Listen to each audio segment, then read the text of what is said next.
장량의 장구지게. 한신이 대군을 이끌고 함양으로 진격해온다는 소식을 들은 사마이와 여신은 팽성의 급보를 띄워 구원을 청하는 한편 성문을 굳게 닫고서 방어하기에 여념이 없었다. 하지만 함양의 백성들은 내심 반가워하며 한왕 유방의 군사가 하루빨리 와주었으면 하고 바라고 있었다. 이윽고 한나라 대군이 부풍을 지나 함양성의 지척에 이르자 한신은 성안의 동향을 정탐했다. 그리고는 장안의 부장이었던 여마통을 불러 말했다. 그대가 한왕께 항복한 뒤로 아직 마땅한 공이 없으니 이번 기회에 공을 세워보는 것이 어떻겠어. 먼저 그대와 같이 항복해온 군사들에게 초나라 군복을 입혀 패왕의 구원병으로 가장하도록 하시오.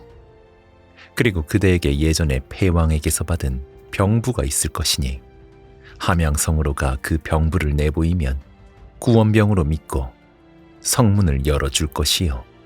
그때 우리 군사가 일제히 돌진에 들어가면 어렵지 않게 성을 함락시킬 수 있어. 그렇게 되면 그 공이 모두 그대에게 돌아가는 것이요. 그러자 여마통이 난처한 얼굴로 말했다. 대원수께서 내리시는 명령을 제가 어찌 복종하지 않겠습니까? 다만 패왕으로부터 받은 병부는 이미 그 날짜가 지나 사용할 수 없으니 그것이 문제입니다. 그건 염려하지 마시오. 우리 진영에 이병이라는 문사가 있는데 문서나 글씨를 위조하는데 명수라 하더이다. 한신이 곧 이병을 불러 여마통이 가지고 있는 병부를 고치게 하니 과연 순식간에 병부의 날짜가 감쪽같이 고쳐졌다. 여마통은 한신의 계책에 따라 초군에 복장을 한 군사 1,000명을 거느리고 위수를 건넌 다음 배릉을 지나 함양성으로 나아갔다. 누가 보더라도 초나라 구원병이 틀림없었다. 그 뒤를 번쾌, 주발, 시무, 근흡, 내장수가 1만 명의 군사를 거느리고 여마통의 뒤를 따라 서서히 이동했다. 함양성 성루 위에서 망을 보던 초군들이 이 사실을 사마이와 여신에게 보고하자 두 장수는 급히 성루에 올라가 내려다보았다. 과연 초나라의 깃발을 휘날리며 구원병의 선발이 성문 아래에 이르러 있었다. 사마이가 이들을 향해 큰 소리로 물었다. 어디서 오는 군사들인가? 패왕의 명을 받들어 함양성을 구하러 온 구원병의 선발이요. 범아부께서 주신 밀개도 가지고 있으니 속히 성문을 열어주시오. 그렇다면 먼저 병부를 보이시오. 여마통이 수문장을 통해 병부를 전해주었다. 사마이와 여신이 병부를 보니 초패왕의 인이 틀림없고 날짜도 며칠 전으로 되어 있었다. 사마이와 여신은 황급히 성루에서 내려와 성문을 활짝 열었다. 여마통은 성문 앞에 선 채 말했다. 이제 곧 후진이 당도할 것이니 두 분 장군께서는 잠시만 기다려 주시오. 어느덧 날이 어둑어둑해지는 가운데 후진이 뽀얗게 먼지를 일으키며 달려오고 있었다. 그냥 보아도 어마어마한 대군이었다. 사마이와 여신은 크게 기뻐하며 마주나가 이들을 영접하려 했다. 그런데 뭔가 이상하다고 느낀 바로 그 순간이었다. 맨 선두에서 말을 달려오던 번쾌가 한 칼에 여신의 목을 베어버리더니 뒤이어 달려온 주발이 또 사마이의 가슴을 찔러 죽였다. 성문을 지키던 군사들이 혼비백산하여 앞다투어 도망가는 와중에 한군이 물밀듯 밀려들었다. 번쾌가 신이 나서 성루 위에 뛰어 올라가 한왕의 길을 걷고 내려와 성 안의 시가로 들어가니 초군들은 모두 무기를 버리고 땅바닥에 엎드려 있었다. 함양성을 수복했다는 정가를 받은 유방은 그 이튿날 함양에 입성했다. 유방이 돌아왔다는 소식을 들은 성 안의 백성들은 남녀노소를 막론하고 모두 거리로 나와 어가를 환영했다. 함양궁으로 들어간 유방은 감개가 무량했다. 유방은 정전의 용상에 드높이 앉아 문무백관들의 배례를 받은 후 일일이 그들의 노고를 치하했다. 이어서 궁 안에서는 성대한 축하연이 베풀어졌고 성안 곳곳에서도 백성들이 축하 잔치를 벌였다. 유방이 만족스러운 얼굴로 술잔을 기울이고 있을 때 한 신이 그 앞에 나아가 진언했다. 우리가 비록 함양을 도로 빼앗았다고는 하나 평양에는 서위왕 위표가 있고 낙양에는 하남왕 신양이 있습니다. 만약 항우가 함양성을 다시 빼앗기 위해 우리를 공격할 때 위표와 신양을 피동해 온다면 우리는 삼면으로 적을 맞게 될 것입니다. 한신의 말을 들은 유방의 얼굴에는 금세 수심이 가득해졌다. 그렇게 된다면 큰일이 아니요. 하오니 속히 지모 있는 사람을 팽성으로 보내 항우로 하여금 제 나라를 치게 만들어야 합니다. 이제 육국이 모두 초나라를 배반하고 있으나 그 중에서도 특히 제 나라가 강하므로 이대로 달랜다면 항우는 반드시 제 나라로 향할 것입니다. 그동안 신은 평양과 낙양을 공격하여 위표와 신양의 항복을 받아오겠습니다. 이리하면 관동이 모두 우리 한나라의 위세 아래에 놓이게 되며 그런 후에는 능히 항우와 더불어 천하를 다툴 수 있을 것입니다. 유방이 한신의 계책을 듣고 만족해할 때 중대부 육가가 앞으로 나와 아뢰었다. 대왕께서 지난날 진나라를 정벌하실 때 낙양에서 신이 처음으로 대왕을 배웠습니다. 신의 고향이 낙양이므로 부모와 처자가 모두 낙양에 있사온데 신이 고향에 가서 부모도 찾아볼 겸 하남왕 신양을 설복시키고 다음으로 평양에 가서 위표마저 설복시키어 모두 대왕께 복종토록 하겠습니다. 유방은 잠시 생각하는 듯 하더니 고개를 끄덕이며 말했다. 그것도 좋은 계책이구려. 굳이 신양 위표와 싸우지 않고서도 항복만 받을 수 있다면 한신의 계책이 저절로 이루어지는 것이라고 깨달았던 것이다. 한신도 육가의 의견에 이의를 달지 않았다. 다음날 유방은 육가에게 황금 10근을 노자로 주면서 신양과 위표의 설복을 간곡하게 당부했다. 3년 만에 고향에 돌아간 육가는 하남왕 신양이 그동안 자기 집을 극진히 살펴준 사실에 감복했다. 게다가 왕을 찾아보고 살해하러 갔을 때 신양이 자신을 친절하게 대접하는 바람에 신양을 설득하여 유방에게 복종시키겠다고 한 애초의 생각이 차츰 시들해졌다. 육가는 차일피일하다 결국엔 유방에게 돌아갈 생각마저 잊어버리고 말았다. 이런 줄도 모르고 함양에서는 유방을 비롯한 모든 중신들이 궁금하게 생각하며 육가의 소식을 기다리고 있었다. 육가의 사명이 장차 본격적으로 전개될 항우와의 천하 쟁탈전에 있어 세력 균형에 중대한 차이를 가져오는 선결 문제이기 때문이었다.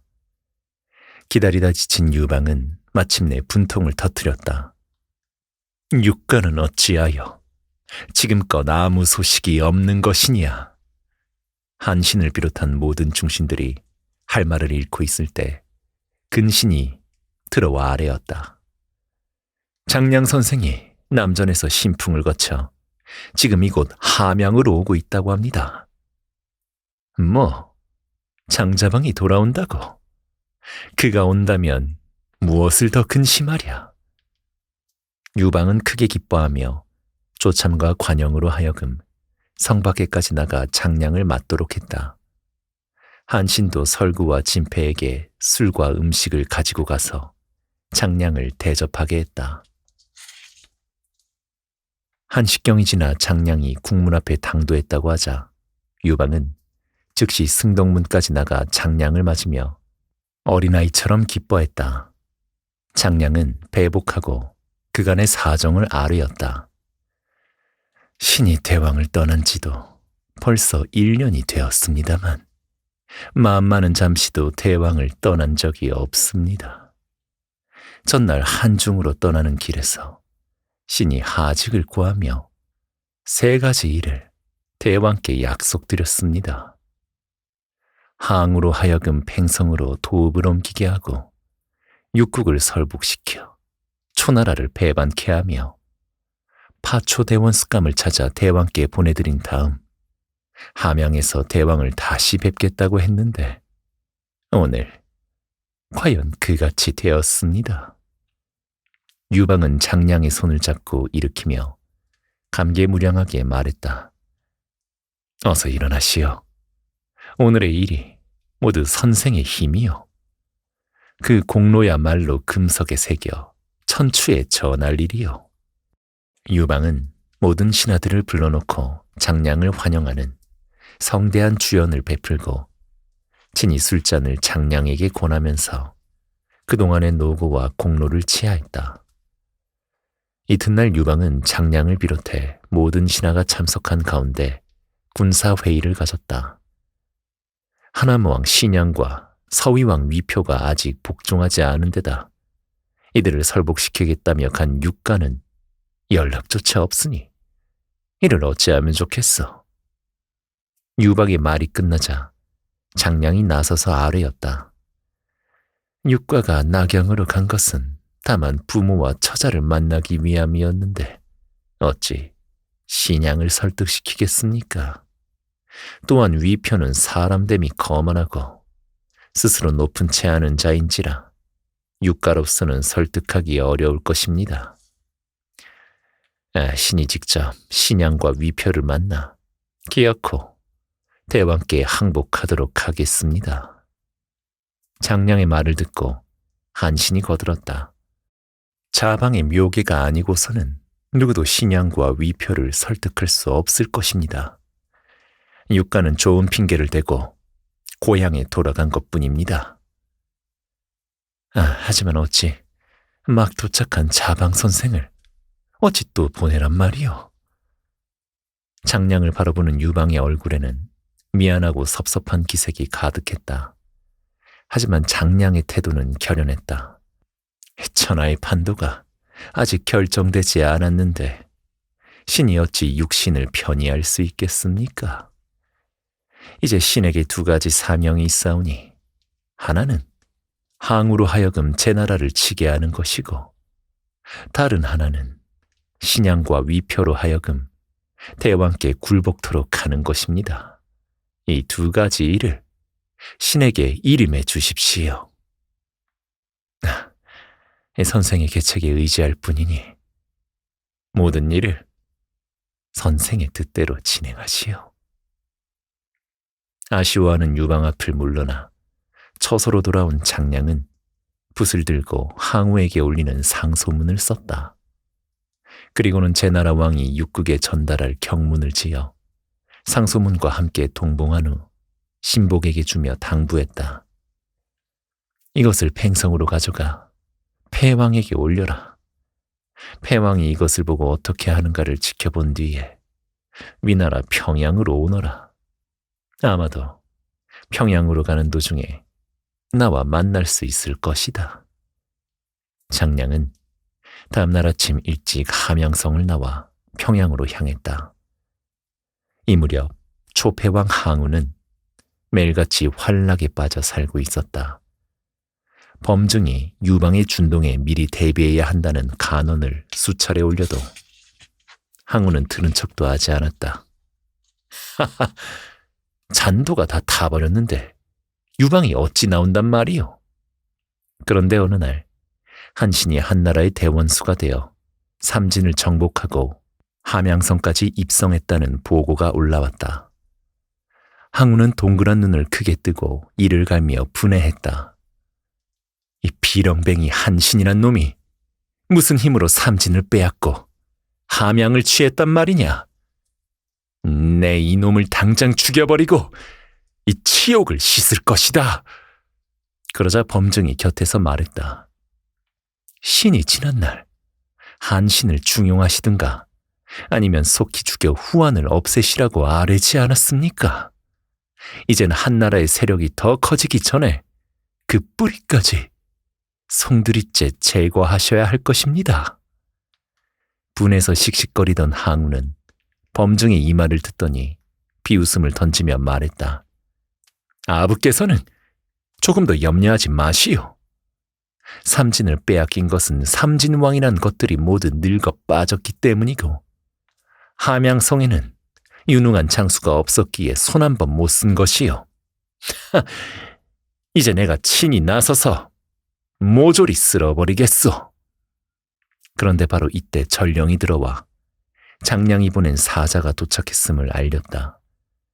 곧 이끌려 들어온 장량의 신복은 상소문과 함께 제나라 왕의 경문을 항우에게 바쳤다. 항우는 먼저 장량의 상소문부터 펼쳐들었다. 한나라의 사도 장량이 머리를 조아려 폐하께 아뢰입니다. 신은 폐하의 하늘 같은 은혜를 입사와 무사히 고향에 돌아온 후 지금은 깊은 산중에 숨어 살고 있사오나 폐하의 크고 높으신 성은을 잊지 못하고 있사옵니다. 하운데 뜻밖에도 제와 양 두 나라가 우리 한나라뿐만 아니라 각국에 경문을 보내면서 대초를 무찔러 천하를 도모하자는 뜻을 은밀히 전해왔습니다. 신은 폐하의 성은을 생각하고 이와 같은 장난을 그냥 보아 넘길 수 없었기에 이렇게 알려드리는 것입니다. 신의 소견으로는 한왕이 한중을 나온 것은 관중지방이나 얻으면 멈출 것이지만 제와 양 두 나라가 경문을 각국에 전했음은 실로 묵과할 수 없는 중대사이며 폐하께 큰 후환이 될 것입니다. 원컨대 폐하께서는 속히 군사를 동원하시어 제와 양 두 나라를 평정하시고 그런 연후에 군사를 돌려 한을 치신다면 가히 일과에 격파하실 수 있을 것입니다. 폐하께서는 신의 충정 어린 진언을 깊이 통찰해 주시옵소서. 항우는 고개를 끄덕이더니 이어 제나라에서 보냈다는 경문을 펼쳐보았다. 제왕 전영과 양왕 잔승은 마침내 뜻을 모으고 함께 경문을 닦아 이를 은밀히 한왕께 보냅니다. 항우가 포항무도하여 의제를 살해하고 천하를 독점한 것은 저 걸주와 다를 바가 없는 것이니 차제의 하늘의 뜻을 대신하여 마땅히 이를 토벌해야 할 것입니다. 부디 이 경문을 보시는 대로 하나로 힘을 합쳐 항우의 무도함을 토벌함으로써 천하를 바로잡고 만민을 편안케 해야 할 것입니다. 경문을 다 읽은 항우는 대로하여 몸을 부들부들 떨었다. 내가 이 두 놈을 후대하여 각각 왕으로 삼았거늘 은공도 모르고 나를 배반하다니 내 이놈들부터 먼저 죽여 없애리라. 그러자 범증이 나서서 간했다. 이것은 장량의 간특한 계책이니 폐하께서는 속지 마십시오. 장량은 유방과 가까운 사이입니다. 이 상소도 대왕의 함양 공격을 늦추고자 하는 수작임에 틀림없습니다. 그렇지 않소? 장량은 병약하여 세상의 영화마저 버리고 사는 터에 굳이 날 속일 이유가 어디 있겠소?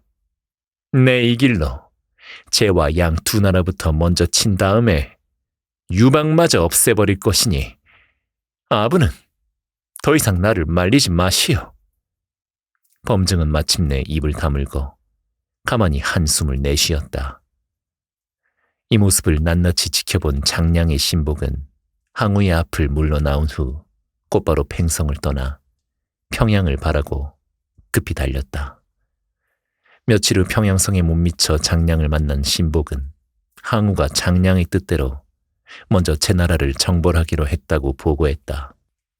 장량은 만족스러워하며 평양으로의 발걸음을 서둘렀다.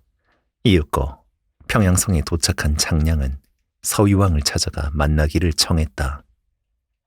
이 소식을 들은 서위왕 위표가 대부 주숙에게 물었다. 장량이란 자가 무슨 일로 나를 찾는단 말인가? 장량은 옛날의 소진이나 장이보다도 그 변설이 능하다는 당대의 세객입니다. 아마도 한왕 유방을 위해 대왕을 설득하려고 왔을 것입니다. 그렇다면 죽여 없애는 게 낫지 않겠소? 아닙니다. 장량의 이름은 천하에 높을 뿐 아니라 초패왕도 그를 죽이지 못했다고 합니다.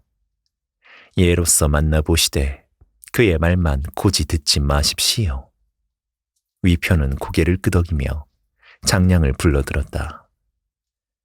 그대는 한왕의 신하이거늘 이곳에는 무슨 일로 오시었어?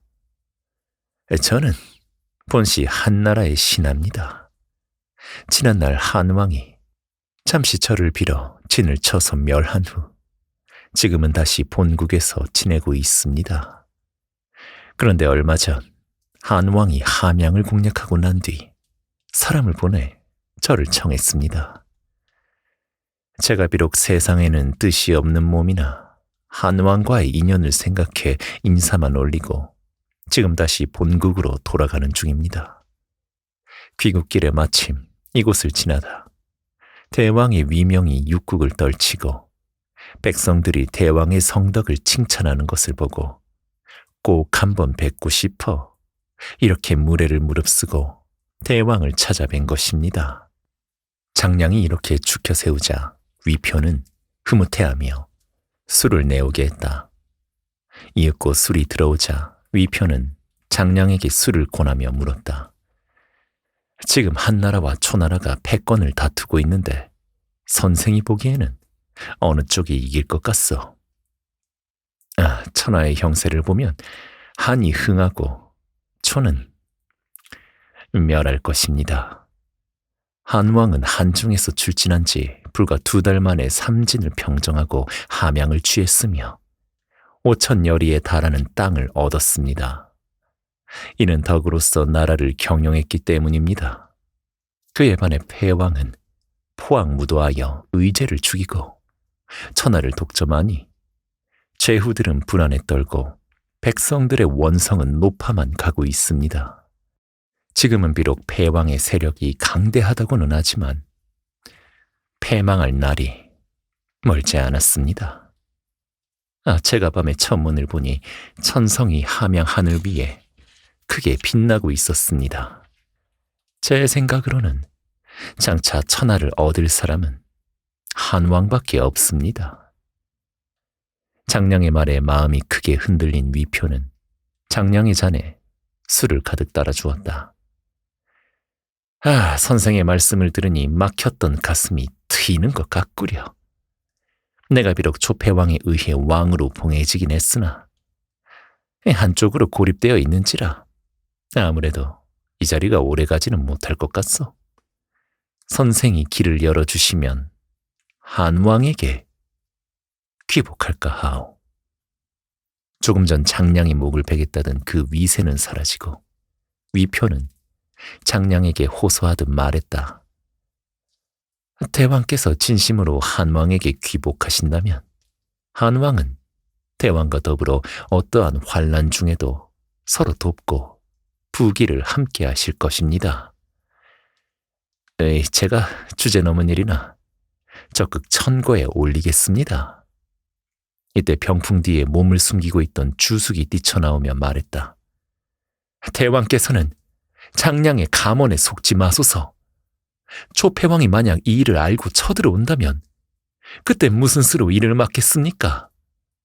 그러자 장량은 미소를 지으며 주숙에게 말했다.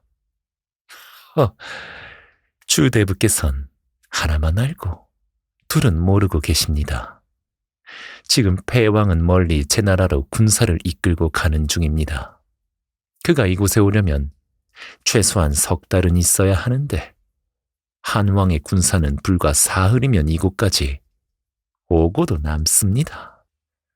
주숙도 이말에는 내심 놀란 듯 말문이 막혀버렸다. 위표가 이 모양을 보고는 주숙을 꾸짖었다. 그 대부는 어찌 이리 무례한 것이요? 장 선생이 나를 위해 장구한 계책을 말씀하시는데 뭘 안다고 함부로 나서서 이야다니요? 썩 물러가시오. 주숙을 내쫓은 위표는 밤이 늦도록 장량과 더불어 술을 마시며 대접하기에 여념이 없었다. 이튿날 위표는 항복한다는 표문을 지어 주숙으로 하여금 장량과 함께 함양으로 가서 유방에게 올리라 명했다.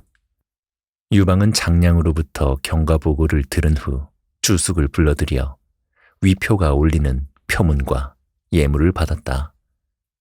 그리고는 궁중에 잔치를 베풀어 주숙의 노고를 치하하는데 주숙 앞에 놓인 술잔과 접시가 유방의 것과 조금도 차이가 없을 뿐만 아니라 자기를 대하는 태도가 지극히 부드럽고 자연스러웠다. 주숙은 속으로 감탄에 맞지 않으며 이튿날 평양으로 돌아갔다. 장량은 다시 하남왕 신양을 설득하기 위한 일에 착수했다.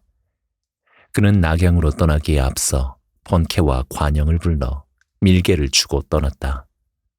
이 무렵 하남왕 신양은 육가를 신임하여 그와 함께 대소사를 의논하면서 국정을 펴나갔다. 그날도 육가와 더불어 나란 일을 의논하고 있는데 장량이 알현을 청한다는 전갈이 올라왔다. 장량이 왜 날 찾아왔을까?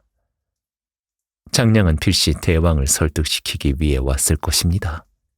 그러니 대왕께서 한왕에게 마음이 계시면 장량의 말을 따르시고 초패왕에게 향하는 마음에 변함이 없으시다면 장량을 포박하여 팽성으로 보내십시오.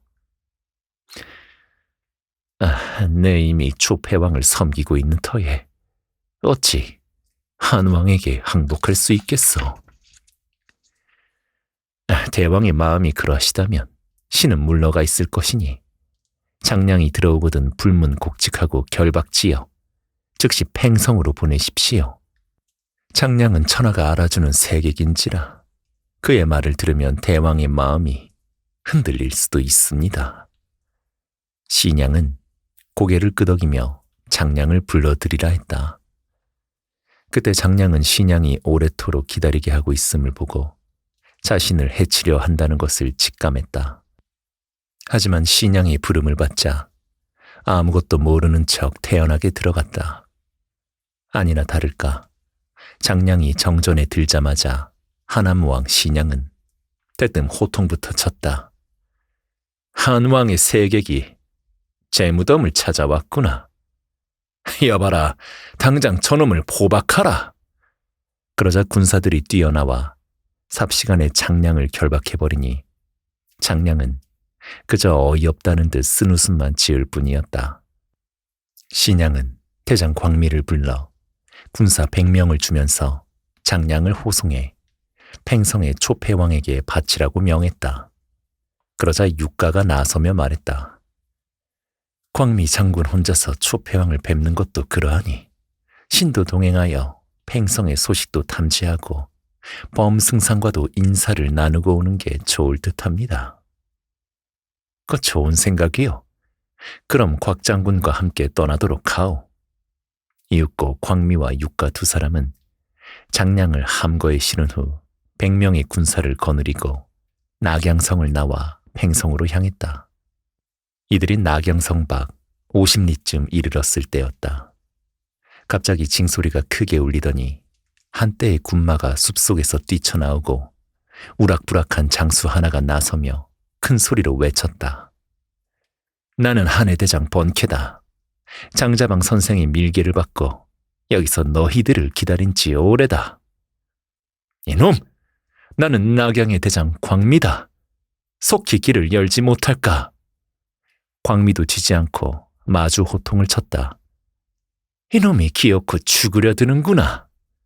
번케가 말을 박차고 나가 한 칼에 광미의 목을 베어 땅바닥에 떨어뜨리니 이를 본 광미의 군사들은 사방으로 흩어져 도망치기에 바빴다. 그 사이에 와들와들 떨고 있던 육가는 한 군에 사로잡히고 말았다. 이윽고 함거에서 풀려난 장량이 육가를 꾸짖었다. 그대는 지난 3년 동안 한왕의 은혜를 입었으면서도 약속을 헌신짝처럼 버렸고, 게다가 이번에는 나를 잡아 패왕에게 보내려 하다니, 사람의 가죽을 쓰고 어찌 이럴 수가 있단 말인가. 육가는 죽음을 각오한 듯 당당히 장량의 얼굴을 마주보며 말했다. 선생이 한왕을 섬기면서도 한나라를 잊지 못하는 것과 마찬가지로 저도 또한 위나라를 잊지 못하는 것입니다. 저는 다만 하남왕을 도우려 했을 뿐입니다. 그렇다면 하남왕으로 하여금 한왕께 기복토록 해야 하는 것이 옳지 않은가? 하남왕의 마음이 이미 초패왕에게 가 있으므로 그 뜻에 따랐습니다. 그러자 옆에서 듣고 있던 번쾌가 육가를 노려보며 호통을 쳤다. 네 이놈, 내가 장선생을 항우에게 보내 충성심을 보이고자 했다면 나는 내 놈을 한왕께 바치고 내 공을 세우겠다. 그리고는 군사들로 하여금 육가를 결박해 데리고 가게 했다. 한편 하남왕 신양은 도망쳐온 광미의 군사들이 올리는 보고를 듣고는 대경 실색했다. 그는 육가를 구하고 장량을 다시 붙잡아 오기 위해 즉시 정병 1천을 거느리고 한군이 나타났다는 산길로 급히 달려갔다. 그러나 그곳에는 버려진 함거만 덩그러니 남아있을 뿐 사람이라곤 그림자 하나 볼 수 없었다. 어느새 날이 저물기 시작했다. 어찌할까 망설이고 있는데 어두운 숲속에서 갑자기 철포가 울리더니 횃불을 높이 든 장수 하나가 말을 몰고 나와 앞을 막아섰다. 나는 한해 대장 번쾌다. 장자방 선생의 인정으로 내 목은 자르지 않을 것이니 어서 말에서 내려 항복하라. 신양은 간담이 서늘해져 급히 말머리를 돌려 달아나려 했으나 사방에서 복병이 일어나 그 자리에서 사로잡히고 말았다. 장량은 이때 산중에 군막을 치고 촛불 아래 앉아있다가 신양이 잡혀오는 것을 보고는 급히 자리에서 일어났다. 그는 신양의 결박을 풀어주고는 정중히 말했다. 한왕께서는 대왕과 힘을 합하여 무도한 항우를 침으로써 천하의 근심을 덜려고 하셨습니다. 제가 그 뜻을 전달하기 위해 대왕을 배려한 것인데 도리어 제가 붙들려 하마터면 팽성에서 죽임을 당할 뻔했습니다. 내 이미 사로잡힌 몸이니 어서 죽이시오. 신양은 체념한 듯 힘없이 말했다. 대왕은 무슨 말씀을 그리 하십니까? 이제부터라도 생각을 바꾸시어 한왕께 기복하십시오. 그렇게만 하신다면 대왕의 지위를 보존하실 것이요. 부귀를 자손에게 전하실 수 있을 것입니다. 사로잡힌 몸이 죽임을 당하지 않는 것만 해도 대은을 입은 것인거늘 더 무엇을 바라리까? 삼가 한왕께 항복하겠으니 이 뜻을 한왕께 전해 주십시오. 이리하여 장량은 신양을 앞세워 낙양성으로 향했다. 신양이 성문 앞에 이르러 올려다보니 성로에선 한왕의 깃발이 펄럭이고 있었다. 신양이 어리둥절하고 있을 때 성로 위에서 외치는 소리가 들렸다. 나는 한해 장수 관영이다. 장자방 선생의 계책으로 이 성을 빼앗은 지 오래인데 거기에 오는 자는 누구냐? 신양은 장량의 신출기모람에 탐복하지 않을 수 없었다. 불과 반나절 만에 성의 주인이 바뀐 것이었다. 이튿날 장량은 신양 육가와 함께 낙양을 떠나 함양으로 향했다. 유방은 장량으로부터 먼저 경가보고를 들은 후 신양과 육가를 불러들였다. 신양이 정전 아래에서 2번 절하자 유방은 얼른 내려가 그의 손을 잡아 이끌며 말했다. 현왕이 덕으로서 낙양과 하남 20현을 잘 다스려 그 위명이 사방에 떨치고 있으므로 장 선생을 보내 그리 우호를 맺으려 하였더니 다행히 이같이 나의 뜻을 저버리지 않아 기쁘기 한량 없구려. 천하의 백성이 모두 폐하의 성덕을 찬양하는 터인데 제가 어찌 천명을 어기겠습니까? 신양이 황송해하며 말하자 그 곁에서 국궁하고 서 있던 육가가 유방 앞에 엎드려 아뢰었다. 신의 죄는 100번 죽어 마땅하니 처분을 내려주십시오. 짐이 형의 마음을 아는 터이니 과히 부끄러워 마라. 유방이 꾸짖기는커녕 부드러운 말투로 위로하니 육가는 땅바닥에 머리를 찍으며 유방의 은혜에 감사했다. 유방은 곧 신양을 환영하는 큰 잔치를 베푼 뒤에 신양은 낙양으로 돌아가게 하고 육가는 예전처럼 한신의 휘하에 있게 했다.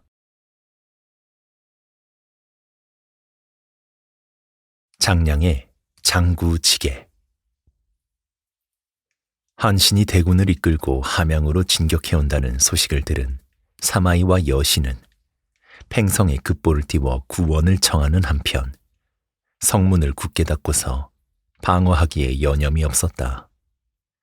하지만 함양의 백성들은 내심 반가워하며 한왕 유방의 군사가 하루빨리 와주었으면 하고 바라고 있었다. 이윽고 한나라 대군이 부풍을 지나 함양성의 지척에 이르자 한신은 성안의 동향을 정탐했다. 그리고는 장안의 부장이었던 여마통을 불러 말했다. 그대가 한왕께 항복한 뒤로 아직 마땅한 공이 없으니 이번 기회에 공을 세워보는 것이 어떻겠어? 먼저 그대와 같이 항복해온 군사들에게 초나라 군복을 입혀 패왕의 구원병으로 가장하도록 하시오. 그리고 그대에게 예전에 패왕에게서 받은 병부가 있을 것이니 함양성으로 가 그 병부를 내보이면 구원병으로 믿고 성문을 열어줄 것이요. 그때 우리 군사가 일제히 돌진에 들어가면 어렵지 않게 성을 함락시킬 수 있어. 그렇게 되면 그 공이 모두 그대에게 돌아가는 것이요. 그러자 여마통이 난처한 얼굴로 말했다. 대원수께서 내리시는 명령을 제가 어찌 복종하지 않겠습니까?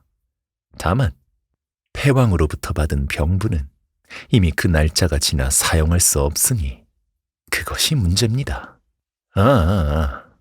그건 염려하지 마시오.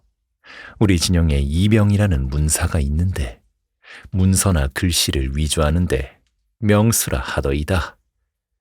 한신이 곧 이병을 불러 여마통이 가지고 있는 병부를 고치게 하니 과연 순식간에 병부의 날짜가 감쪽같이 고쳐졌다. 여마통은 한신의 계책에 따라 초군에 복장을 한 군사 1,000명을 거느리고 위수를 건넌 다음 배릉을 지나 함양성으로 나아갔다. 누가 보더라도 초나라 구원병이 틀림없었다. 그 뒤를 번쾌, 주발, 시무, 근흡, 내장수가 1만 명의 군사를 거느리고 여마통의 뒤를 따라 서서히 이동했다. 함양성 성루 위에서 망을 보던 초군들이 이 사실을 사마이와 여신에게 보고하자 두 장수는 급히 성루에 올라가 내려다보았다. 과연 초나라의 깃발을 휘날리며 구원병의 선발이 성문 아래에 이르러 있었다. 사마이가 이들을 향해 큰 소리로 물었다. 어디서 오는 군사들인가? 패왕의 명을 받들어 함양성을 구하러 온 구원병의 선발이요. 범아부께서 주신 밀개도 가지고 있으니 속히 성문을 열어주시오. 그렇다면 먼저 병부를 보이시오. 여마통이 수문장을 통해 병부를 전해주었다. 사마이와 여신이 병부를 보니 초패왕의 인이 틀림없고 날짜도 며칠 전으로 되어 있었다. 사마이와 여신은 황급히 성루에서 내려와 성문을 활짝 열었다. 야마통은 성문 앞에 선 채 말했다. 이제 곧 후진이 당도할 것이니 두 분 장군께서는 잠시만 기다려 주시오. 어느덧 날이 어둑어둑해지는 가운데 후진이 뽀얗게 먼지를 일으키며 달려오고 있었다. 그냥 보아도 어마어마한 대군이었다. 사마이와 여신은 크게 기뻐하며 마주나가 이들을 영접하려 했다. 그런데 뭔가 이상하다고 느낀 바로 그 순간이었다. 맨 선두에서 말을 달려오던 번케가 한 칼에 여신의 목을 베어버리더니 뒤이어 달려온 주발이 또 사마이의 가슴을 찔러 죽였다. 성문을 지키던 군사들이 혼비백산하여 앞다투어 도망가는 와중에 한군이 물밀듯 밀려들었다. 번케가 신이 나서 성루 위에 뛰어 올라가 한왕의 길을 걷고 내려와 성 안의 시가로 들어가니 초군들은 모두 무기를 버리고 땅바닥에 엎드려 있었다. 함양성을 수복했다는 정가를 받은 유방은 그 이튿날 함양에 입성했다. 유방이 돌아왔다는 소식을 들은 성 안의 백성들은 남녀노소를 막론하고 모두 거리로 나와 어가를 환영했다. 함양궁으로 들어간 유방은 감개가 무량했다. 유방은 정전의 용상에 드높이 앉아 문무백관들의 배례를 받은 후 일일이 그들의 노고를 치하했다. 이어서 궁 안에서는 성대한 축하연이 베풀어졌고 성안 곳곳에서도 백성들이 축하 잔치를 벌였다. 유방이 만족스러운 얼굴로 술잔을 기울이고 있을 때 한신이 그 앞에 나아가 진언했다. 우리가 비록 함양을 도로 빼앗았다고는 하나 평양에는 서위왕 위표가 있고 낙양에는 하남왕 신양이 있습니다. 만약 항우가 함양성을 다시 빼앗기 위해 우리를 공격할 때 위표와 신양을 피동해 온다면 우리는 삼면으로 적을 맞게 될 것입니다. 한신의 말을 들은 유방의 얼굴에는 금세 수심이 가득해졌다. 그렇게 된다면 큰일이 아니요. 하오니 속히 찌모 있는 사람을 팽성으로 보내 항우로 하여금 제 나라를 치게 만들어야 합니다. 이제 육국이 모두 초나라를 배반하고 있으나 그 중에서도 특히 제 나라가 강하므로 이대로 달랜다면 항우는 반드시 제 나라로 향할 것입니다. 그동안 신은 평양과 낙양을 공격하여 위표와 신양의 항복을 받아오겠습니다. 이리하면 관동이 모두 우리 한나라의 위세 아래에 놓이게 되며 그런 후에는 능히 항우와 더불어 천하를 다툴 수 있을 것입니다. 유방이 한신의 계책을 듣고 만족해할 때 중대부 육가가 앞으로 나와 아뢰었다. 대왕께서 지난날 진나라를 정벌하실 때 낙양에서 신이 처음으로 대왕을 배웠습니다. 신의 고향이 낙양이므로 부모와 처자가 모두 낙양에 있사온데 신이 고향에 가서 부모도 찾아볼 겸 하남왕 신양을 설복시키고 다음으로 평양에 가서 위표마저 설복시키어 모두 대왕께 복종토록 하겠습니다. 유방은 잠시 생각하는 듯 하더니 고개를 끄덕이며 말했다. 그것도 좋은 계책이구려. 굳이 신양 위표와 싸우지 않고서도 항복만 받을 수 있다면 한신의 계책이 저절로 이루어지는 것이라고 깨달았던 것이다.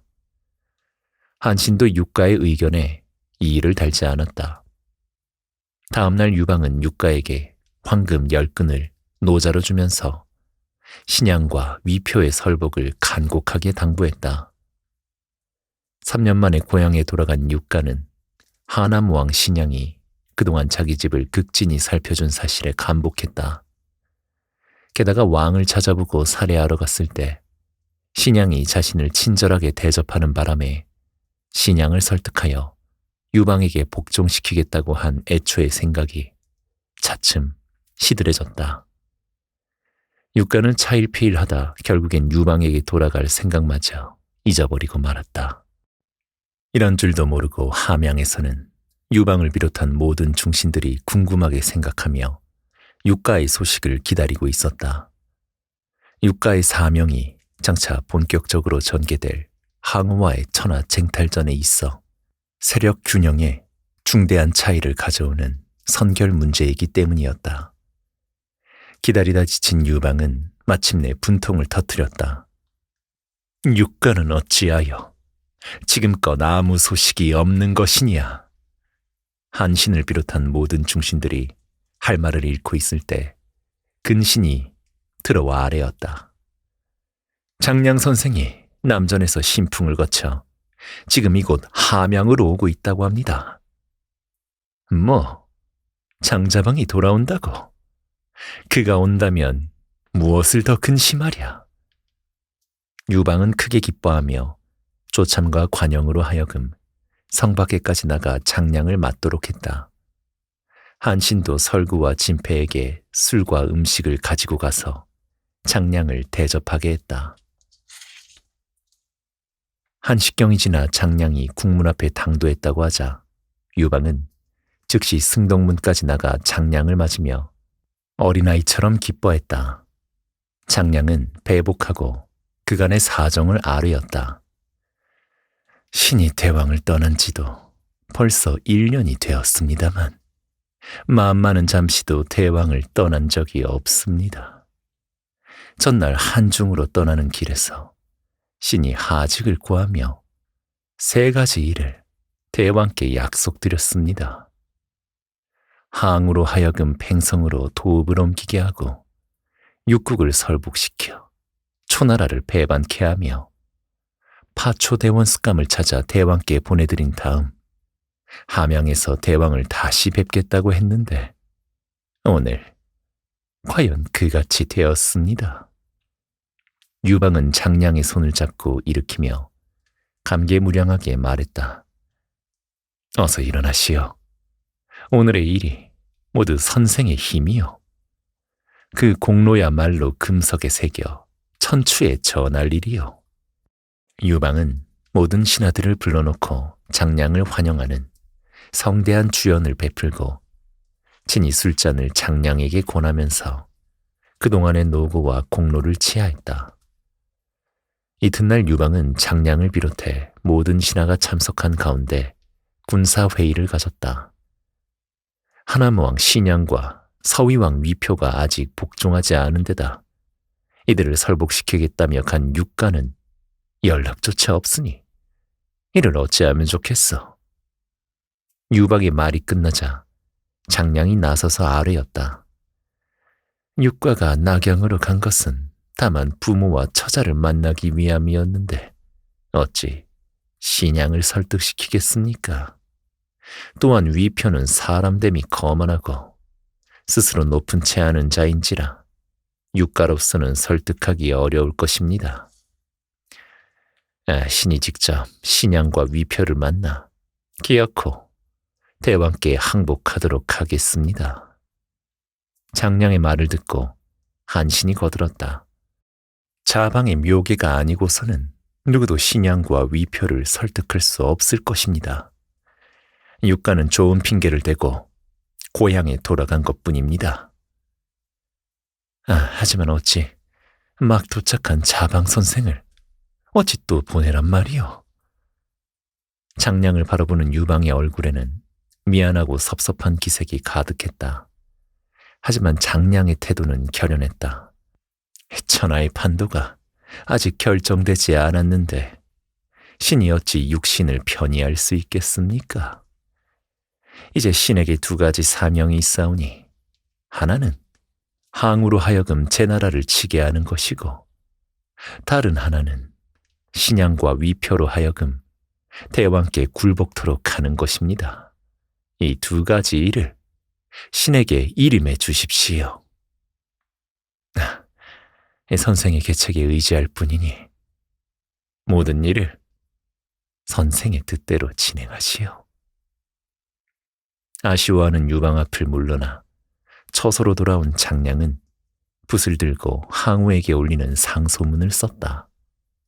그리고는 제나라 왕이 육국에 전달할 경문을 지어 상소문과 함께 동봉한 후 신복에게 주며 당부했다. 이것을 팽성으로 가져가 폐왕에게 올려라. 폐왕이 이것을 보고 어떻게 하는가를 지켜본 뒤에 위나라 평양으로 오너라. 아마도 평양으로 가는 도중에 나와 만날 수 있을 것이다. 장량은 다음날 아침 일찍 함양성을 나와 평양으로 향했다. 이 무렵 초패왕 항우는 매일같이 환락에 빠져 살고 있었다. 범증이 유방의 준동에 미리 대비해야 한다는 간언을 수차례 올려도 항우는 들은 척도 하지 않았다. 하하, 잔도가 다 타버렸는데 유방이 어찌 나온단 말이오. 그런데 어느 날 한신이 한나라의 대원수가 되어 삼진을 정복하고 함양성까지 입성했다는 보고가 올라왔다. 항우는 동그란 눈을 크게 뜨고 이를 갈며 분해했다. 이 비렁뱅이 한신이란 놈이 무슨 힘으로 삼진을 빼앗고 함양을 취했단 말이냐. 내 이놈을 당장 죽여버리고 이 치욕을 씻을 것이다. 그러자 범증이 곁에서 말했다. 신이 지난날 한신을 중용하시든가 아니면 속히 죽여 후한을 없애시라고 아뢰지 않았습니까? 이젠 한나라의 세력이 더 커지기 전에 그 뿌리까지 송두리째 제거하셔야 할 것입니다. 분해서 씩씩거리던 항우는 범증의 이 말을 듣더니 비웃음을 던지며 말했다. 아부께서는 조금 더 염려하지 마시오. 삼진을 빼앗긴 것은 삼진왕이란 것들이 모두 늙어 빠졌기 때문이고 함양성에는 유능한 장수가 없었기에 손 한 번 못 쓴 것이요. 이제 내가 친히 나서서 모조리 쓸어버리겠소. 그런데 바로 이때 전령이 들어와 장량이 보낸 사자가 도착했음을 알렸다. 곧 이끌려 들어온 장량의 신복은 상소문과 함께 제나라 왕의 경문을 항우에게 바쳤다. 항우는 먼저 장량의 상소문부터 펼쳐들었다. 한나라의 사도 장량이 머리를 조아려 폐하께 아뢰입니다. 신은 폐하의 하늘 같은 은혜를 입사와 무사히 고향에 돌아온 후 지금은 깊은 산중에 숨어 살고 있사오나 폐하의 크고 높으신 성은을 잊지 못하고 있사옵니다. 하운데 뜻밖에도 제와 양 두 나라가 우리 한나라뿐만 아니라 각국에 경문을 보내면서 대초를 무찔러 천하를 도모하자는 뜻을 은밀히 전해왔습니다. 신은 폐하의 성은을 생각하고 이와 같은 장난을 그냥 보아 넘길 수 없었기에 이렇게 알려드리는 것입니다. 신의 소견으로는 한왕이 한중을 나온 것은 관중지방이나 얻으면 멈출 것이지만 제와 양 두 나라가 경문을 각국에 전했음은 실로 묵과할 수 없는 중대사이며 폐하께 큰 후환이 될 것입니다. 원컨대 폐하께서는 속히 군사를 동원하시어 제와 양 두 나라를 평정하시고 그런 연후에 군사를 돌려 한을 치신다면 가히 일과에 격파하실 수 있을 것입니다. 폐하께서는 신의 충정 어린 진언을 깊이 통찰해 주시옵소서. 항우는 고개를 끄덕이더니 이어 제나라에서 보냈다는 경문을 펼쳐보았다. 제왕 전영과 양왕 잔승은 마침내 뜻을 모으고 함께 경문을 닦아 이를 은밀히 한왕께 보냅니다. 항우가 포항무도하여 의제를 살해하고 천하를 독점한 것은 저 걸주와 다를 바가 없는 것이니 차제의 하늘의 뜻을 대신하여 마땅히 이를 토벌해야 할 것입니다. 부디 이 경문을 보시는 대로 하나로 힘을 합쳐 항우의 무도함을 토벌함으로써 천하를 바로잡고 만민을 편안케 해야 할 것입니다. 경문을 다 읽은 항우는 대로하여 몸을 부들부들 떨었다. 내가 이 두 놈을 후대하여 각각 왕으로 삼았거늘 은공도 모르고 나를 배반하다니. 내 이놈들부터 먼저 죽여 없애리라. 그러자 범증이 나서서 간했다. 이것은 장량의 간특한 계책이니 폐하께서는 속지 마십시오. 장량은 유방과 가까운 사이입니다. 이 상소도 대왕의 함양 공격을 늦추고자 하는 수작임에 틀림없습니다. 그렇지 않소? 장량은 병약하여 세상의 영화마저 버리고 사는 터에 굳이 날 속일 이유가 어디 있겠소? 내 이 길로 제와 양 두 나라부터 먼저 친 다음에 유방마저 없애버릴 것이니 아부는 더 이상 나를 말리지 마시오. 범증은 마침내 입을 다물고 가만히 한숨을 내쉬었다. 이 모습을 낱낱이 지켜본 장량의 신복은 항우의 앞을 물러나온 후 곧바로 팽성을 떠나 평양을 바라고 급히 달렸다. 며칠 후 평양성에 못 미쳐 장량을 만난 신복은 항우가 장량의 뜻대로 먼저 제 나라를 정벌하기로 했다고 보고했다. 장량은 만족스러워하며 평양으로의 발걸음을 서둘렀다. 이윽고 평양성에 도착한 장량은 서위왕을 찾아가 만나기를 청했다. 이 소식을 들은 서위왕 위표가 대부 주숙에게 물었다. 장량이란 자가 무슨 일로 나를 찾는단 말인가? 장량은 옛날의 소진이나 장이보다도 그 변설이 능하다는 당대의 세객입니다. 아마도 한왕 유방을 위해 대왕을 설득하려고 왔을 것입니다. 그렇다면 죽여 없애는 게 낫지 않겠소? 아닙니다. 장량의 이름은 천하에 높을 뿐 아니라 조폐왕도 그를 죽이지 못했다고 합니다. 예로서 만나보시되 그의 말만 고지 듣지 마십시오. 위표는 고개를 끄덕이며 장량을 불러들었다. 그대는 한왕의 신하이거늘 이곳에는 무슨 일로 오시었어? 저는 본시 한나라의 신하입니다. 지난날 한왕이 잠시 저를 빌어 진을 쳐서 멸한 후 지금은 다시 본국에서 지내고 있습니다. 그런데 얼마 전 한왕이 함양을 공략하고 난 뒤 사람을 보내 저를 청했습니다. 제가 비록 세상에는 뜻이 없는 몸이나 한왕과의 인연을 생각해 인사만 올리고 지금 다시 본국으로 돌아가는 중입니다. 귀국길에 마침 이곳을 지나다 대왕의 위명이 육국을 떨치고 백성들이 대왕의 성덕을 칭찬하는 것을 보고 꼭 한번 뵙고 싶어 이렇게 무례를 무릅쓰고 대왕을 찾아뵌 것입니다. 장량이 이렇게 죽혀 세우자 위표는 흐뭇해하며 술을 내오게 했다. 이윽고 술이 들어오자 위표는 장량에게 술을 권하며 물었다. 지금 한나라와 초나라가 패권을 다투고 있는데 선생이 보기에는 어느 쪽이 이길 것 같소? 천하의 형세를 보면 한이 흥하고 초는 멸할 것입니다. 한왕은 한중에서 출진한 지 불과 2달 만에 삼진을 평정하고 함양을 취했으며 5,000여리에 달하는 땅을 얻었습니다. 이는 덕으로서 나라를 경영했기 때문입니다.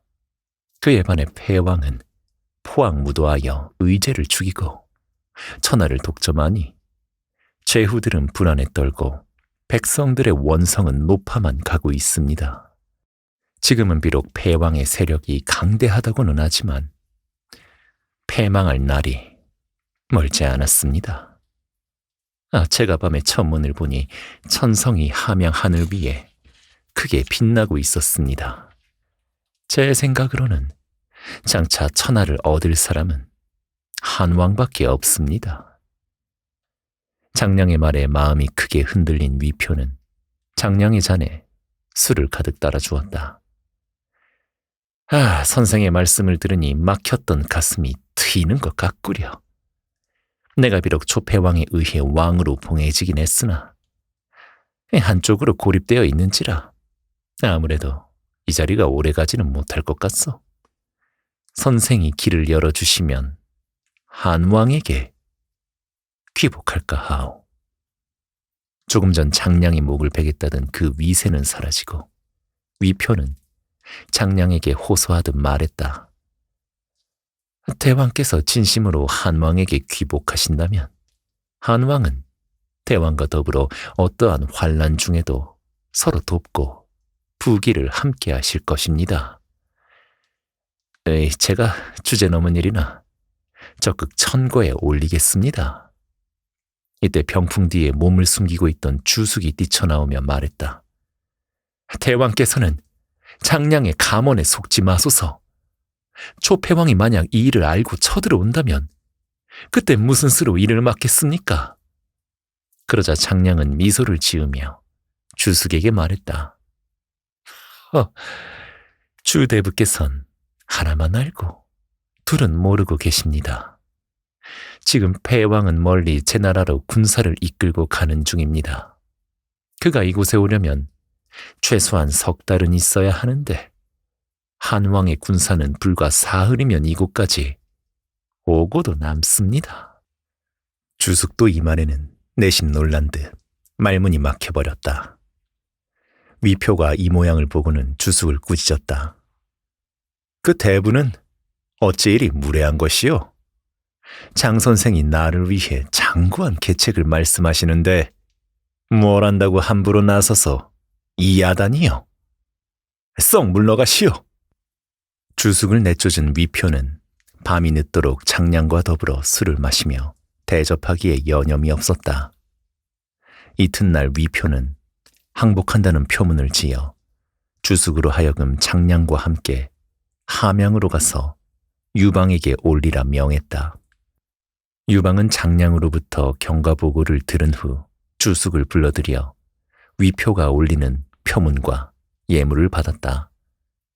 그리고는 궁중에 잔치를 베풀어 주숙의 노고를 치하하는데 주숙 앞에 놓인 술잔과 접시가 유방의 것과 조금도 차이가 없을 뿐만 아니라 자기를 대하는 태도가 지극히 부드럽고 자연스러웠다. 주숙은 속으로 감탄에 맞지 않으며 이튿날 평양으로 돌아갔다. 장량은 다시 하남왕 신양을 설득하기 위한 일에 착수했다.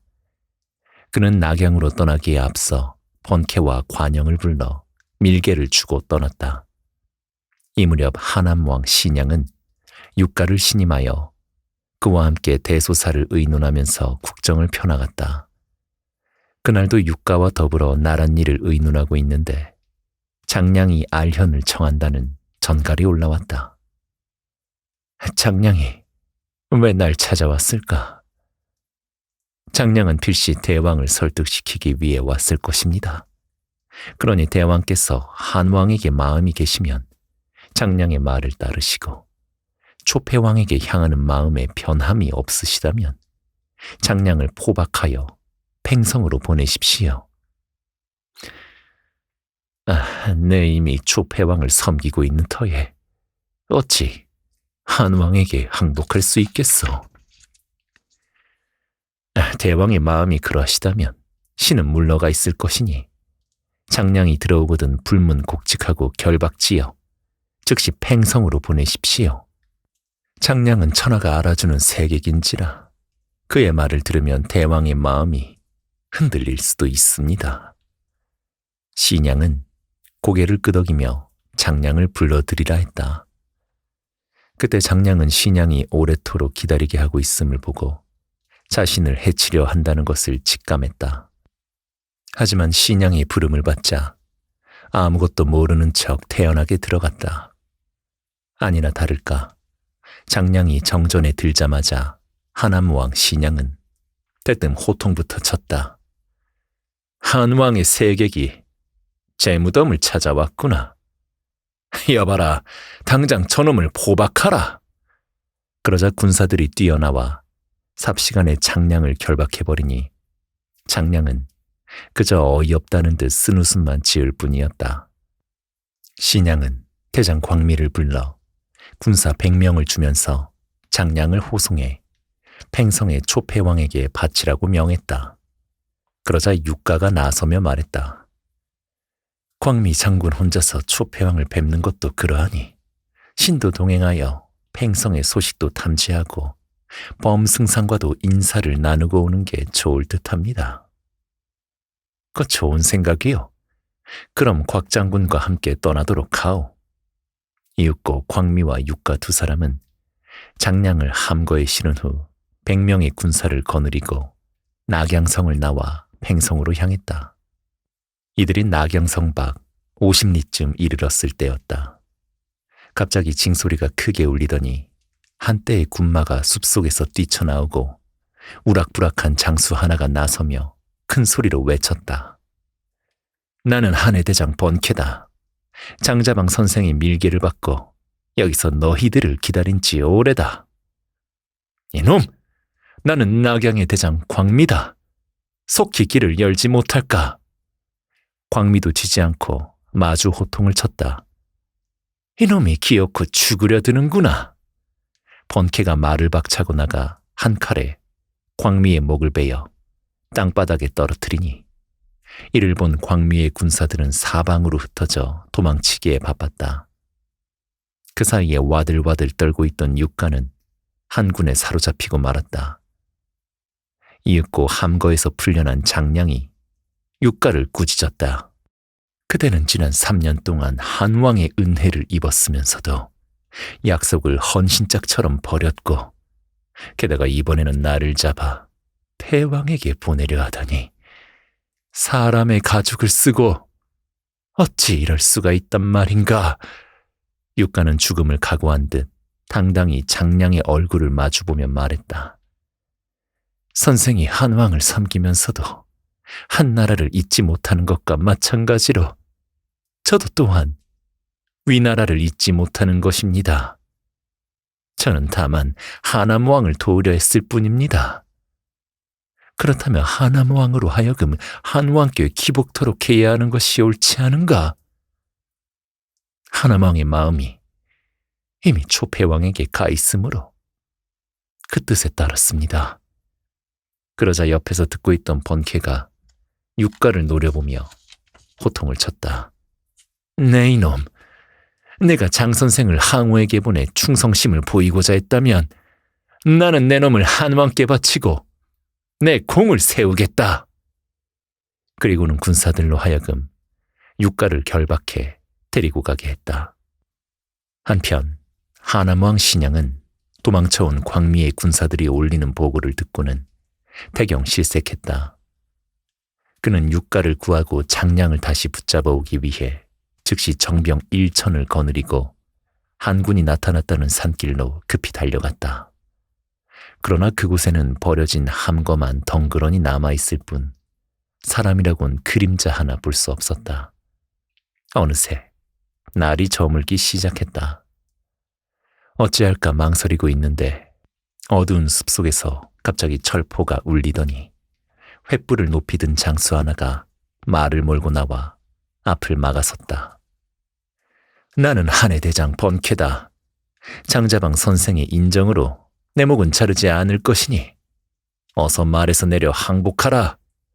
신양은 간담이 서늘해져 급히 말머리를 돌려 달아나려 했으나 사방에서 복병이 일어나 그 자리에서 사로잡히고 말았다. 장량은 이때 산중에 군막을 치고 촛불 아래 앉아있다가 신양이 잡혀오는 것을 보고는 급히 자리에서 일어났다. 그는 신양의 결박을 풀어주고는 정중히 말했다. 한왕께서는 대왕과 힘을 합하여 무도한 항우를 침으로써 천하의 근심을 덜려고 하셨습니다. 제가 그 뜻을 전달하기 위해 대왕을 배려한 것인데 도리어 제가 붙들려 하마터면 팽성에서 죽임을 당할 뻔했습니다. 내 이미 사로잡힌 몸이니 어서 죽이시오. 신양은 체념한 듯 힘없이 말했다. 대왕은 무슨 말씀을 그리 하십니까?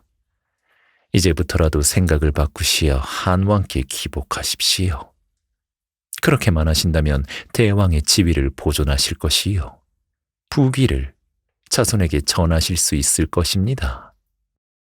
사로잡힌 몸이 죽임을 당하지 않는 것만 해도 대은을 입은 것인거늘 더 무엇을 바라리까? 삼가 한왕께 항복하겠으니 이 뜻을 한왕께 전해 주십시오. 이리하여 장량은 신양을 앞세워 낙양성으로 향했다. 신양이 성문 앞에 이르러 올려다보니 성루에선 한왕의 깃발이 펄럭이고 있었다. 신양이 어리둥절하고 있을 때 성루 위에서 외치는 소리가 들렸다. 나는 한해 장수 관영이다. 장자방 선생의 계책으로 이 성을 빼앗은 지 오래인데 거기에 오는 자는 누구냐? 신양은 장량의 신출기모람에 탐복하지 않을 수 없었다. 불과 반나절 만에 성의 주인이 바뀐 것이었다. 이튿날 장량은 신양 육가와 함께 낙양을 떠나 함양으로 향했다. 유방은 장량으로부터 먼저 경가보고를 들은 후 신양과 육가를 불러들였다. 신양이 정전 아래에서 2번 절하자 유방은 얼른 내려가 그의 손을 잡아 이끌며 말했다. 현왕이 덕으로서 낙양과 하남 20현을 잘 다스려 그 위명이 사방에 떨치고 있으므로 장 선생을 보내 그리 우호를 맺으려 하였더니 다행히 이같이 나의 뜻을 저버리지 않아 기쁘기 한량 없구려. 천하의 백성이 모두 폐하의 성덕을 찬양하는 터인데 제가 어찌 천명을 어기겠습니까? 신양이 황송해하며 말하자 그 곁에서 국궁하고 서 있던 육가가 유방 앞에 엎드려 아뢰었다. 신의 죄는 100번 죽어 마땅하니 처분을 내려주십시오. 짐이 형의 마음을 아는 터이니 과히 부끄러워 마라. 유방이 꾸짖기는커녕 부드러운 말투로 위로하니 육가는 땅바닥에 머리를 찍으며 유방의 은혜에 감사했다. 유방은 곧 신양을 환영하는 큰 잔치를 베푼 뒤에 신양은 낙양으로 돌아가게 하고 육가는 예전처럼 한신의 휘하에 있게 했다.